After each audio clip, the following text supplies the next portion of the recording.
ഹരേ കൃഷ്ണ. ഇനി നമുക്ക് 35-ാമത്തെ ശ്ലോകം നോക്കാം.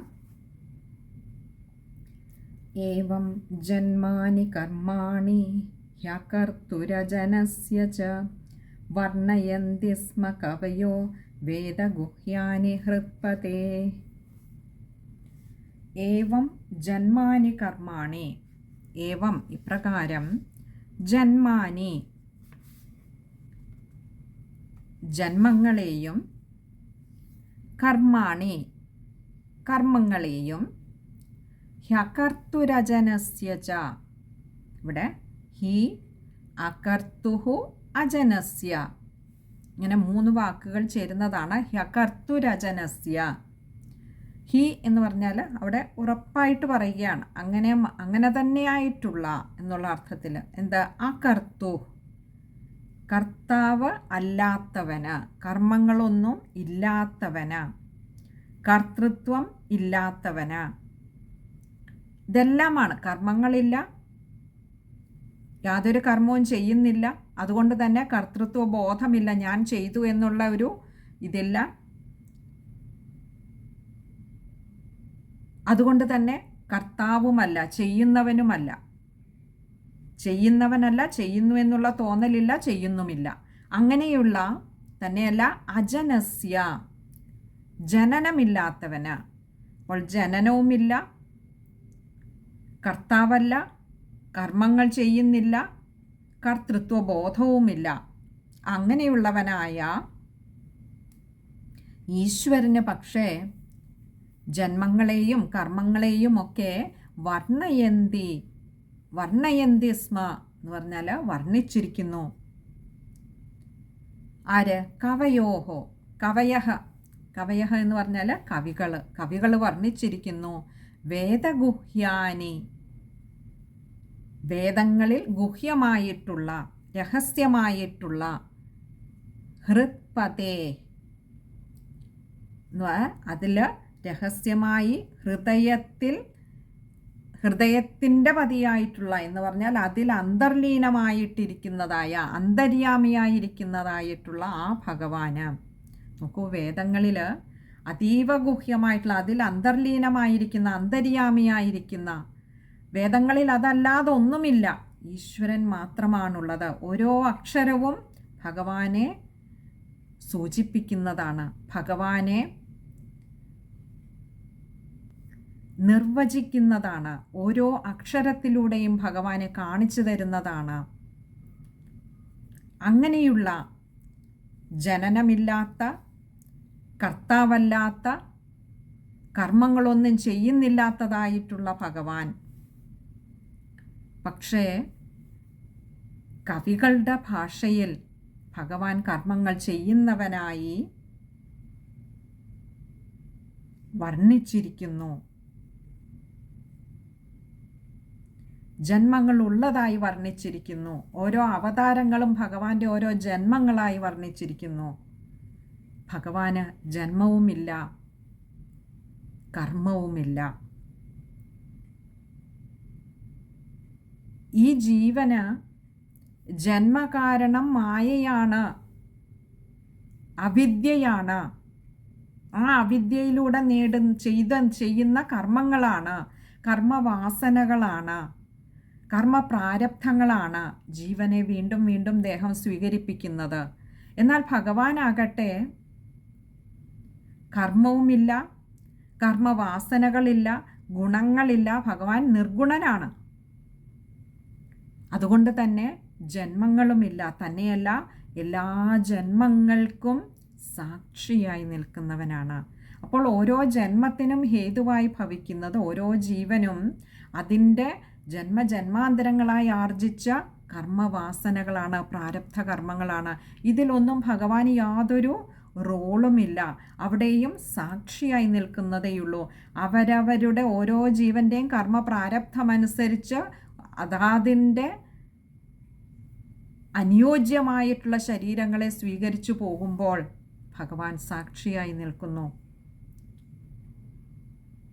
സർവജ്ഞനായിട്ടുള്ള ഭഗവാനാണ്, എല്ലാം അറിയുന്നവനാണ്. പക്ഷെ അപ്പോഴും ഒന്നിലും ഇടപെടാതെ ഭഗവാനായിട്ട് കർമ്മങ്ങളൊന്നും ചെയ്യുന്നില്ല, സാക്ഷിയായി നോക്കി നിൽക്കുന്നതേയുള്ളൂ.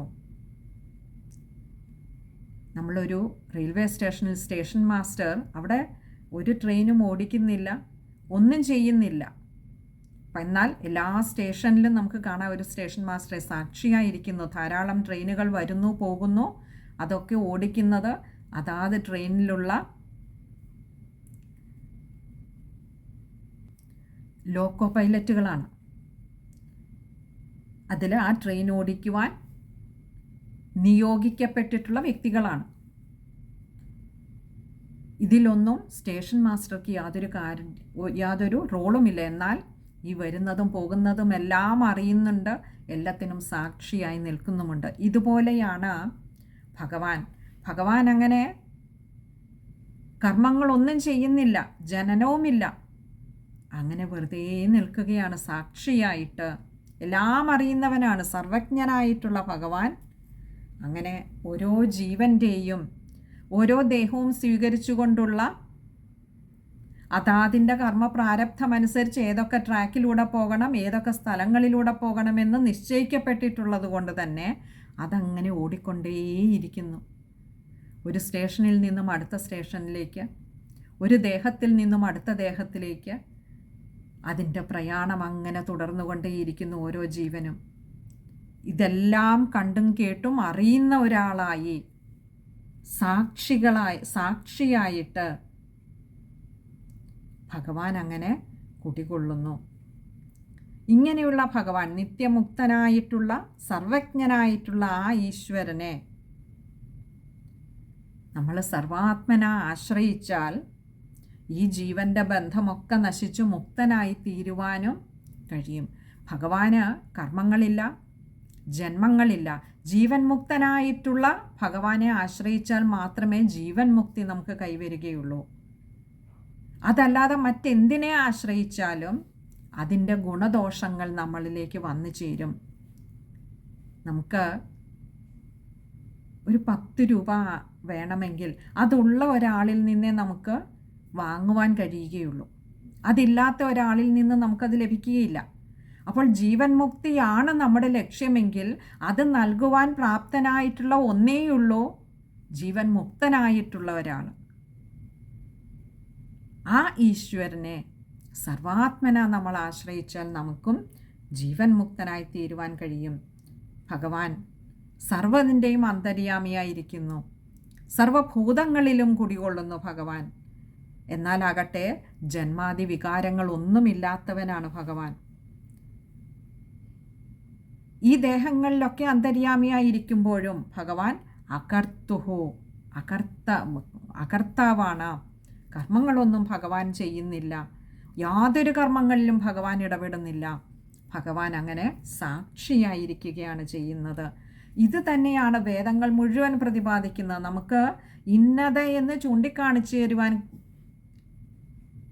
അങ്ങനെ പ്രത്യേകിച്ചൊന്നിനെ ചൂണ്ടിയിട്ട് ഇതാണ് ഈശ്വരൻ എന്ന് ചൂണ്ടിക്കാണിച്ചു തരുവാൻ കഴിയില്ല. പക്ഷേ ഇതുപോലെയുള്ള നിത്യവും നമ്മൾ അനുഭവിക്കുന്നതായിട്ടുള്ള ഈ നമ്മുടെയൊക്കെ കർമ്മമേഖലകളിലൂടെ നമ്മളെ കടത്തിക്കൊണ്ടു പോവുകയാണ് വേദങ്ങളിലൊക്കെ. അതിലൂടെ നമുക്ക് കാണിച്ചു തരികയാണ് ഇതിൻ്റെ ഉള്ളിൽ ഇരുന്നു കൊണ്ട് സാക്ഷിയായിരിക്കുന്ന ഒന്നുണ്ട്. അതുകൊണ്ടാണ് നമ്മൾ ഈ കർമ്മങ്ങളൊക്കെ ചെയ്യുന്നത്. ഇതിനൊക്കെ ബലമായി വർത്തിക്കുന്നത് ആ ചൈതന്യമാണ്. വളരെ ആക്റ്റീവായി ഓടി നടക്കുന്ന ഒരാൾ, വളരെ ഊർജ്ജസ്വലനായിരുന്നു, കർമ്മനിരതനായിരുന്ന ഒരാൾ പെട്ടെന്ന് കുഴഞ്ഞു വീണ് മരിച്ചു കഴിയുമ്പോൾ ആ ഒരു ദേഹത്തിന് പിന്നെ കർമ്മങ്ങൾ ചെയ്യുവാൻ കഴിയില്ല. അപ്പോൾ ഏതൊന്നിൻ്റെ സാന്നിധ്യം കൊണ്ടാണോ അത്ര നേരവും ആ ജീവൻ, ആ ദേഹം ഓടിയത്, അത് സാക്ഷിയായി ഉള്ളിലുള്ളത് കൊണ്ടാണ്. ആ സാക്ഷിയായി ഇരുന്നു കൊണ്ട് ആ ജഡമായ ശരീരത്തിന് ബലം കൊടുത്തതുകൊണ്ടാണ് ആ വ്യക്തിക്ക് ആ കർമ്മങ്ങളൊക്കെയും ചെയ്യുവാൻ കഴിഞ്ഞത്. നമുക്കറിയാം, ഹിരണ്യകശിപു ഭക്തപ്രഹ്ലാദനോട് ചോദിക്കുന്നുണ്ട്, നീ എൻ്റെ മുൻപിൽ വന്ന് നിന്നുകൊണ്ട് നാരായണനെക്കുറിച്ച് നീ പ്രകീർത്തിക്കുന്നുണ്ടല്ലോ, ആരാണ് നിൻ്റെ പിന്നിൽ നിനക്ക് ഇത്ര ബലമായി വർത്തിക്കുന്നത്?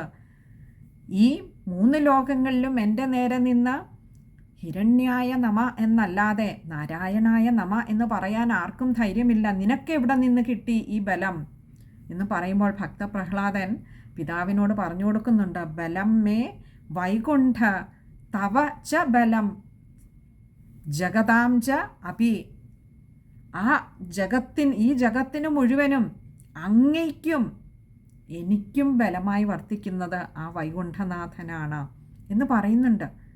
അപ്പോൾ ഇതിനൊക്കെ ബലമായി കർമ്മം ചെയ്യുന്നതിനുള്ള ഊർജമായി വർത്തിക്കുന്നത് ഉള്ളിൽ അന്തര്യാമിയായിരിക്കുന്ന, സാക്ഷിയായിരിക്കുന്ന, എന്നാൽ ഒരു കർമ്മങ്ങളിലും നേരിട്ട് പങ്കെടുക്കാത്ത, കർമ്മങ്ങളൊന്നും ചെയ്യാത്തതായിട്ടുള്ള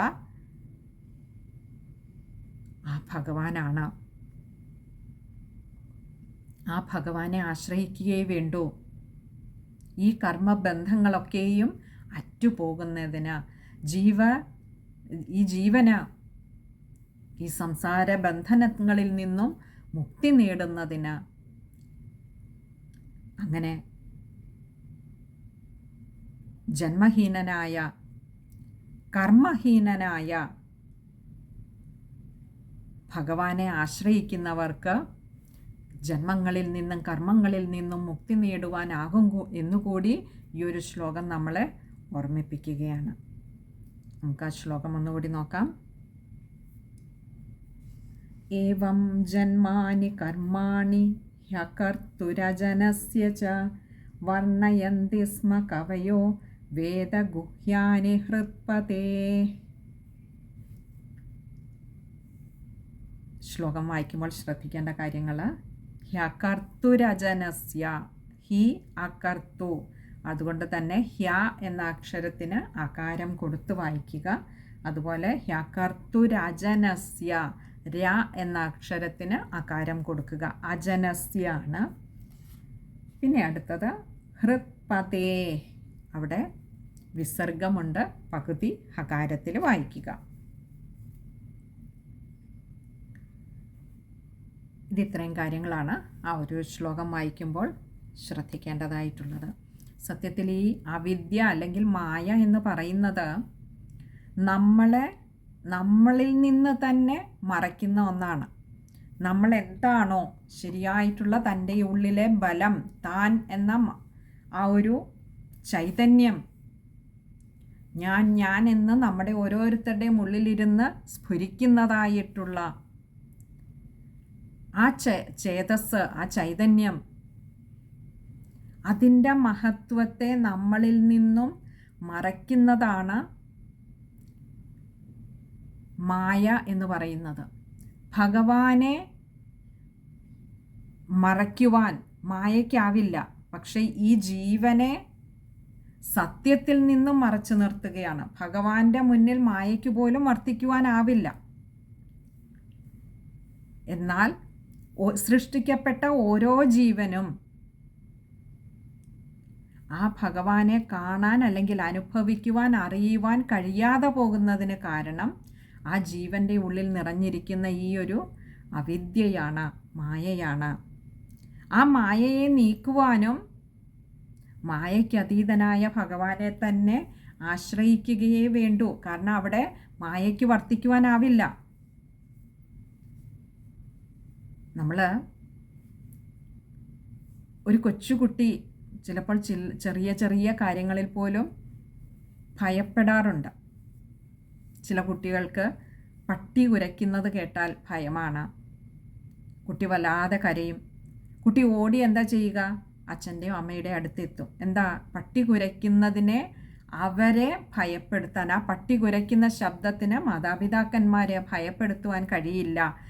അവർ വളരെ ശാന്തമായി അതിനെ നേരിടുന്നത് കാണുമ്പോൾ കുട്ടി ഓടി അച്ഛൻ്റെയും അമ്മയുടെ മടിയിൽ കയറിയിരിക്കും. പിന്നെ പട്ടി കുരച്ചാൽ കുട്ടിക്ക് ഭയമില്ല. എന്താ? താൻ സുരക്ഷിതമായ കരങ്ങളിലാണ് ഇപ്പോൾ ഇരിക്കുന്നത് എന്നുള്ള ആ ഒരു സുരക്ഷിതത്വ ബോധം ആ കുഞ്ഞിൽ ഉണ്ടാകുന്നത് കൊണ്ടാണ്.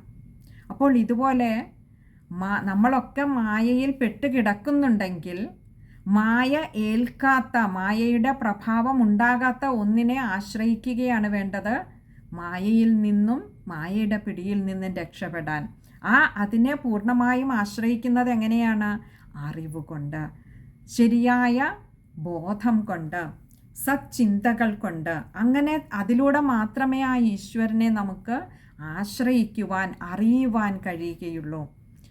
അങ്ങനെ ആശ്രയിക്കും തോറും ഈ ഭയപ്പെടുത്തുന്നതായിട്ടുള്ള ഈ സംസാര സാഗരം, ദുഃഖിപ്പിക്കുന്നതായിട്ടുള്ള ഈ ഒരു ഭവസാഗരം, അതിൻ്റെ പ്രഭാവം നമ്മളെ വലുതായി ഏൽക്കാതെയാവും.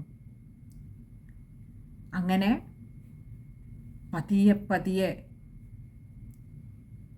നമുക്ക് ഒരു കൊച്ചു കുഞ്ഞ് തൻ്റെ പിഞ്ചു പാദങ്ങളെ പതിയെ പതിയെ വെച്ച് ഒടുവിൽ നടക്കാൻ തുടങ്ങുന്ന കുഞ്ഞ് കാലടികൾ വെച്ച് നടക്കാൻ തുടങ്ങുന്ന കുഞ്ഞ് ഒടുവിൽ ഓടിപ്പോയി അച്ഛൻ്റെ അമ്മയുടെയും മടിയിൽ കയറിയിരിക്കുന്നത് പോലെ ചെറിയ ചെറിയ അറിവുകളിലൂടെ നമ്മൾ വളർന്ന് നമ്മളെ പക്വമാക്കി നമ്മൾ ഓടിപ്പോയി ഭഗവാനിങ്കലേക്ക് ആശ്രയിക്കുന്നത് പോലെ, ഭഗവാന്റെ മടിത്തട്ടിൽ കയറി ഇരിക്കുന്നത് പോലെ, ഭക്തപ്രഹ്ലാദനെ പോലെ നമുക്കും ആ ഭഗവാന്റെ മടിത്തട്ടിലേക്ക് കയറി ഇരിക്കാൻ കഴിയണമെങ്കിൽ ഈ ഒരു അറിവ്, ഈ ഒരു മഹത്വം, തത്വം അത് രൂഢമൂലമാകേണ്ടതുണ്ട് നമ്മുടെ ഉള്ളിൽ.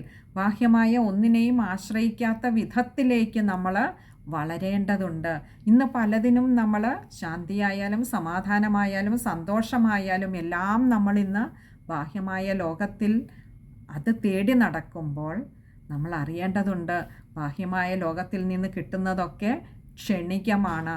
ഏത് നിമിഷവും അതില്ലാതെയാകാം. ശാശ്വതമായ ഒന്ന് ആ ഭഗവാനിൽ നിന്ന് മാത്രമേ ലഭിക്കൂ. അപ്പോൾ അതുകൊണ്ട് ഭഗവാനെയാണ് ആശ്രയിക്കേണ്ടത് എന്നുള്ള ശരിയായ ദിശാബോധം, ആ വിചാരം നമ്മളിൽ ഉറയ്ക്കുന്നു. നമുക്കും ഭക്തപ്രഹ്ലാദനെ പോലെ ഭഗവാനെ സേവിക്കുവാൻ ഭഗവാന്റെ കൃപയുണ്ടാകട്ടെ. നമുക്ക് ഈ അറിവ് ശോഭിക്കണമെങ്കിലും ഭഗവാന്റെ കാരുണ്യം ഉണ്ടാകണം. അതിനാണ് നമ്മൾ ഭഗവാനോട് കൂടുതൽ അടുക്കേണ്ടത്. ഭഗവാന്റെ കാരുണ്യമുണ്ടെങ്കിലേ അവിദ്യ മാറി വിദ്യയായി ശോഭിക്കുകയുള്ളൂ. അപ്പോൾ നമുക്കും ഭഗവാൻ അതിനുള്ള ഒരു കാരുണ്യം നമ്മളിലും ചൊരിയട്ടെ എന്ന് നമുക്ക് ഭഗവാനോട് അപേക്ഷിക്കാം. ഇനി അടുത്തത് 36-ാമത്തെ ശ്ലോകമാണ്. അത് നമുക്ക് അടുത്ത സത്സംഗത്തിൽ കാണാമെന്ന് കരുതുന്നു. ഹരേ കൃഷ്ണ.